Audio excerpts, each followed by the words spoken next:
ऐसे विचारों को छोड़ते चले जाना है जिनके साथ हमारा रागात्मक संबंध है।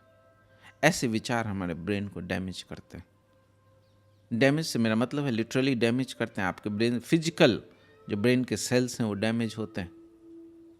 इसीलिए जब कोई व्यक्ति सत्य की खोज में निकलता है तो उसका ब्रेन फिर से निर्मित होना शुरू हो जाता है, नए सेल्स बनने शुरू हो जाते हैं ब्रेन में, पूरा का पूरा ब्रेन बदलना शुरू हो जाता है। तो ऐसे विचार जिनसे हमारे रागात्मक संबंध हैं उनको छोड़ना है। कैसे छोड़ें इस विचार को? ऐसे विचारों को आप नहीं छोड़ सकते। 1000 विचार हैं, किस किस को छोड़िएगा? ये बहुत बड़ी कवायद हो जाती है। तो बुद्ध ने एक बहुत ही सुंदर उपाय दिया सभी विचारों, सभी रागात्मक संबंध वाले विचारों से मुक्त होने का। तो दूसरी चीज, जैसे आप देखते हैं सूफी फकीर एक डंडा लेके चलते हैं, पैदल ही चलते हैं तो हाथ में एक डंडा रखते हैं। तो एक तो बोझ कम करना है, दैट इज शुड। दूसरा, यात्रा के शुरुआत से ही अपने पास एक डंडा रखना है। ये डंडा काम आएगा, पूरी यात्रा में काम आएगा, हर कदम पे काम आएगा। बुद्ध का दिया हुआ ये स्टिक ज़ेन स्टिक है। इसके बूते पे ये शुरू से लेके अंत तक आप के काम आएगा, और यही शुरुआत में भी आपके साथ रहेगा और यही अंत में भी आपके साथ रहेगा। इसी के सहारे आप पहुंच जाएंगे। तो वो डंडा है भवतु सब मंगलम, सबका भला हो। ऐसी प्रार्थना, ऐसा भाव।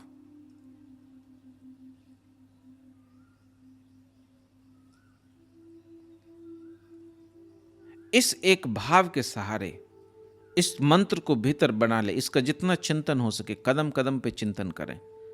पहले खोपड़ी से चिंतन करें, विचार में चिंतन करें, फिर इसको हृदय में आने दें, फिर ये समझ बन जाएगा। एक का भला तो हम चाहते हैं, लेकिन सबका भला हम नहीं चाहते। एक आदमी मान लीजिए कुत्ते से प्रेम करता है, तो उस कुत्ते के अगर तेंदुआ खा रहा हो कुत्ते को, तो कुत्ते को बचाएगा, तेंदुआ को रोकेगा, क्योंकि वो भवतु सब मंगलम में नहीं जीता है। जीता है कि कुत्ते का मंगल हो लेकिन तेंदुए का मंगल नहीं हो। तो कुत्ते को बचा लेगा लेकिन तेंदुए को मरने के लिए मजबूर करेगा। जब तक आप एक से प्रेम करते हैं तो दूसरे से घृणा आपके जीवन में अपने आप प्रवेश कर जाएगा, और दूसरे से घृणा यानी राजनीति। तो कई दफा हम यात्रा पे तो निकलते हैं, लेकिन राजनीति हमको रोक देती है, क्योंकि राजनीति मनुष्य की निकृष्टतम अवस्था है। और जब तक आपके हृदय में राजनीति की कोई भी तरंग है, आप सत्य तक नहीं पहुंच सकते। तो कदम कदम पे राजनीति आपको खींचना चाहेगी नीचे, नेकी के नाम पे खींच लेगी कि इसका भला कर दो, उसका भला कर दो।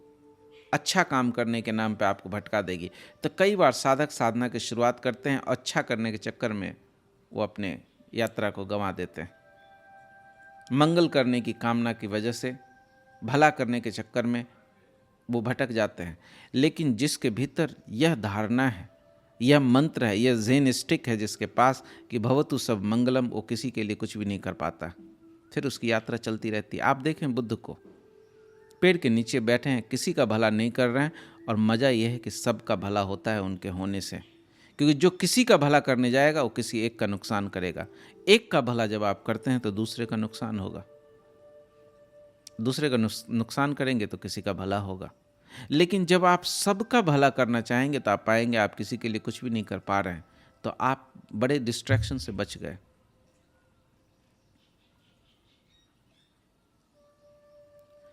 तो अच्छा करने की जो भावना है, इस भावना से मुक्त होना है। ये विचार, ये ऐसे रागात्मक संबंध है आपके, इन रागात्मक संबंध से जो छुटकारा पाना है वो है भवतु सब मंगलम, सबका भला हो। तो ये प्रार्थना निरंतर, हर कदम पे, कदम कदम पे ईर्ष्या उठेगा, कभी घृणा उठेगा, क्रोध आएगा,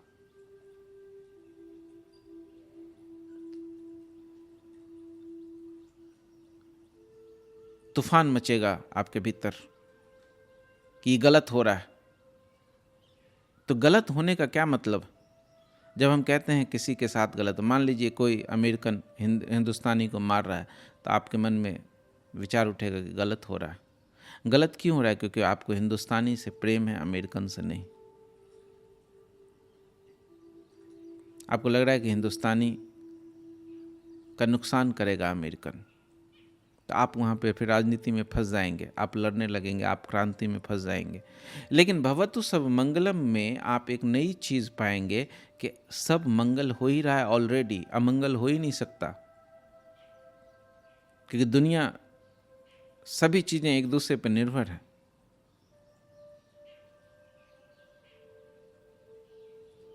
गलत सही का सवाल नहीं है, इस जगत में सब सही है, सब सही ही हो सकता है, सही के सिवा यहां कुछ और हो नहीं सकता।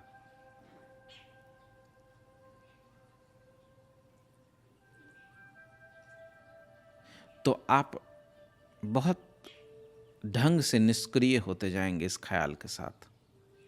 यह आपको बहुत से झंझटों से मुक्त करेगा। किसी से द्वेष, किसी से राग आपको भटकाता है। न किसी से द्वेष, न किसी से राग, सबका भला हो आपको अपने भीतर रखता है और आपकी यात्रा चलती रहती है। अगर मैं हिंदुओं से प्रेम करता हूँ, मुसलमानों से घृणा करता हूँ, तो मैं सत्य की यात्रा पे ज़्यादा देर नहीं चल पाऊँगा, मैं फिर भटक जाऊँगा संसार में।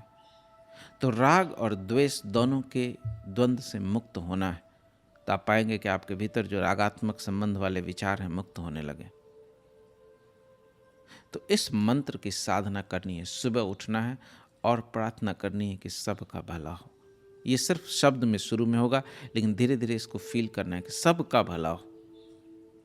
एक पेड़ सूखा तो आपको लगेगा कि चिड़ियों का तो नुकसान हो गया, पेड़ सूख गया। कोई नहीं, चिड़िया का नुकसान हो गया तो क्या हो गया, कीड़े मकोड़ों का भला होगा। किसी गरीब का भला होगा खाना बनाने में, किसी अमीर का भला होगा उससे फर्नीचर बनेगा। किसी का भला होगा तो कोई बात नहीं, सब किसी न किसी का भला हो रहा है, सबका भला हो रहा है। सबका भला हो, एक का ही भला क्यों हो? एक का अगर आपकी जिद है कि चिड़िया का ही भला हो, तो फिर आप संघर्ष में उतर जाएंगे, फिर आप पेड़ को काटने नहीं देंगे, फिर राजनीति, फिर 50 चीज़ें, और इन चीज़ों का कोई अंत नहीं है। यह संसार ऐसा है जैसे कि हॉस्पिटल है, हॉस्पिटल में सदा बीमार होते हैं।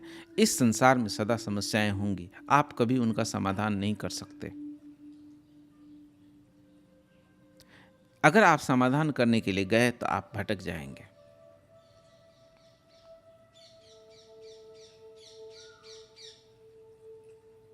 तो सबका भला हो, भवतु सब मंगलम। आप धीरे धीरे अपने में स्थिर होने लगेंगे।